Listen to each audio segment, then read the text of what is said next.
warahmatullahi wabarakatuh.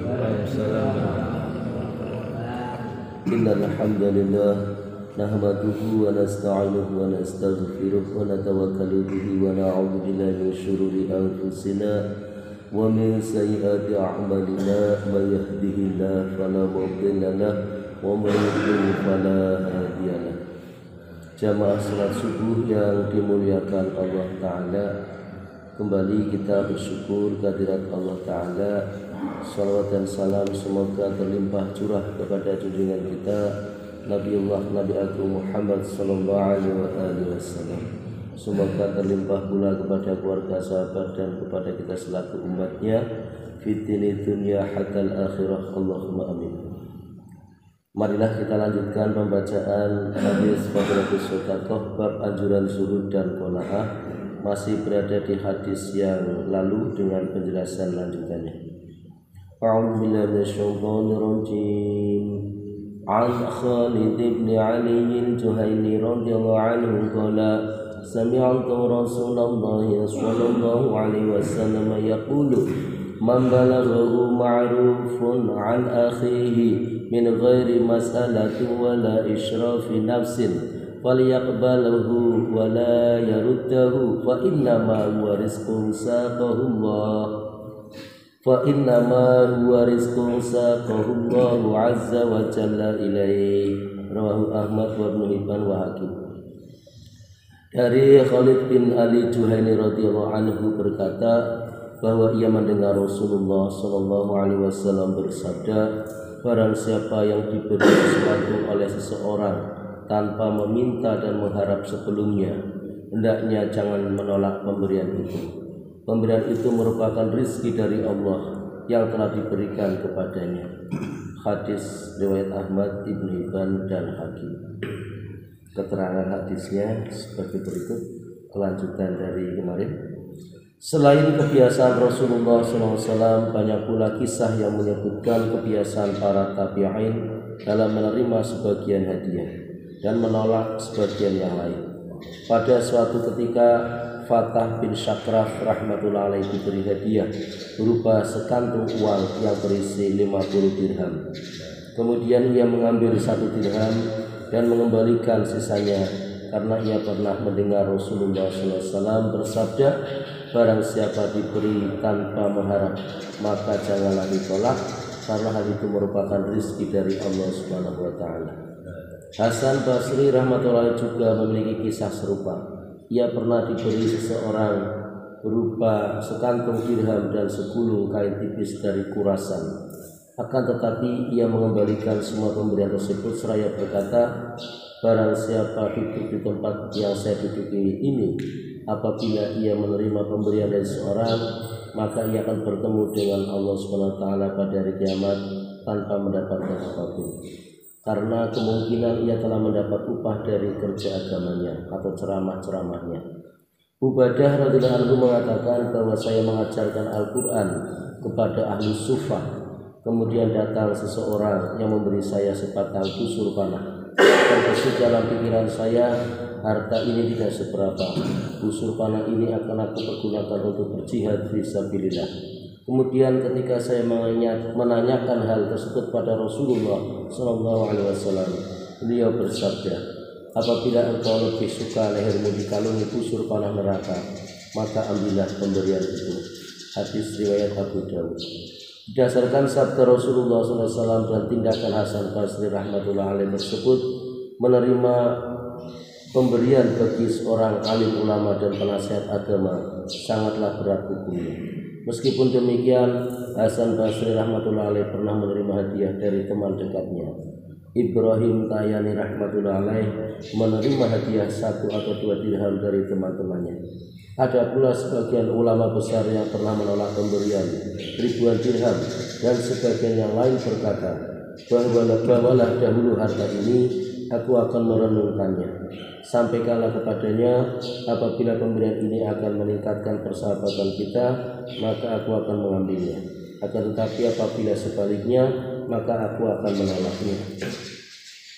Imam Ghazali rahmatullahi alaih menyebutkan ciri-ciri hadiah yang perlu diterima adalah apabila pemberiannya itu ditolak, maka pemberi tersebut akan bersedih hati, dan apabila diterima, maka orang yang memberi tersebut akan bergembira. Hadiah seperti itu merupakan karunia dari Allah Subhanahu wa taala. Bishr rahmatullah alaih berkata, aku tidak pernah meminta kepada orang lain kecuali kepada Siri As-Sakhati rahmatullah alaih, karena ia sangat zuhud. Karena kezuhudannya, aku yakin bahwa ia merasa senang apabila hartanya dikeluarkan, dan ia akan sangat gelisah apabila hartanya masih ada pada dirinya. Oleh karena itu, aku meminta kepadanya agar ia merasa bergembira. Pada suatu ketika, seorang dari Khurasan datang kepada Junaid Baghdadi rahmatullah alaih dengan membawa hadiah yang sangat banyak. Junaid rahmatullah alaih berkata, baiklah, saya akan membagikan harta ini kepada fakir miskin. Orang yang memberi hadiah tersebut berkata, sebenarnya saya memberikan hadiah ini agar engkau sendiri yang menggunakannya. Junaid Baghdadi rahmatullah alaih menjawab, saya sendiri yang menggunakan. Sampai kapan saya dapat menghabiskan harta sebanyak ini? Orang Khurasan itu menjawab, saya ingin agar engkau tidak hanya makan sayur dengan cuka selama bertahun-tahun. Saya ingin agar engkau makan makanan yang lezat. Mendengar perkataan orang Khurasan itu, Junaid al-Baghdadi rahmatullahi mengabulkan permintaannya. Orang itu berkata, di Baghdad saya belum pernah melihat seorang sebaik engkau. Junaid Baghdadi rahmatullahi alaih menjawab, hadiah dari orang seperti engkau harus saya terima dengan baik. Jenis pemberian yang kedua berupa sedekah dan zakat. Apabila pemberian berupa zakat, maka pihak penerima harus memeriksa dirinya sendiri apakah ia berhak menerimanya atau tidak. Seandainya ia berhak menerimanya, maka pemberian tersebut boleh diterimanya. Akan tetapi seandainya ia tidak berhak menerimanya, mengenai masalah ini telah diterangkan dalam pembahasan terdahulu. Apabila pemberian itu berupa sedekah, pihak penerima hendaknya berpikir mengapa mereka memberi. Seandainya ia memberi karena kesolehannya, maka pihak penerima hendaknya memeriksa dirinya sendiri apakah ia pernah berbuat maksiat atau tidak. Seandainya ia pernah berbuat maksiat dan apabila pihak pemberi mengetahuinya akan menjadi benci kepadanya atau tidak menyerahkan sedekahnya kepada dirinya, maka dirinya tidak diperbolehkan menerima pemberian tersebut. Hal ini sama halnya dengan memberi sesuatu kepada orang jahil yang disangka sebagai orang alim atau disangka sebagai sayyid padahal ia bukan sayyid. Apabila pihak pemberi memberi sesuatu dengan niat riya, takabur dan ingin terkenal, sebaiknya pemberian tersebut ditolak dengan baik. Karena pemberian dengan niat seperti itu termasuk perbuatan maksiat. Orang yang mau menerimanya berarti membantu kemaksiatannya. Rasulullah SAW melarang menerima sesuatu yang diberikan untuk kebanggaan. Diambil dalam kitab At-Targhib.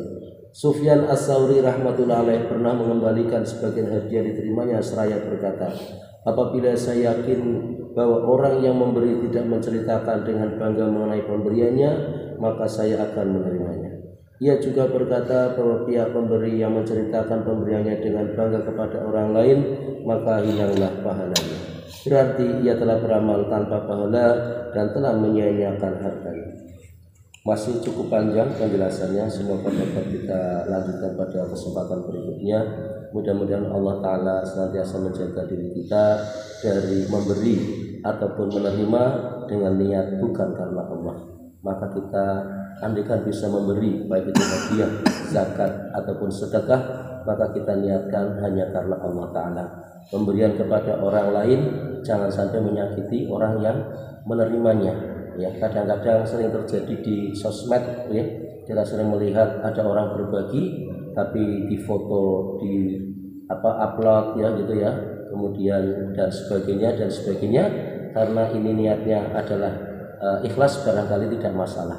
Tapi apabila niatnya ingin mendapatkan satu kebanggaan, mendapatkan satu poin tertentu karena mengupload ya, di share di grup, di snack video ataupun di yang lain-lainnya, maka sungguhnya ini akan merusak niat dari orang yang memberi dan juga bahkan bisa menyakiti orang yang menerima.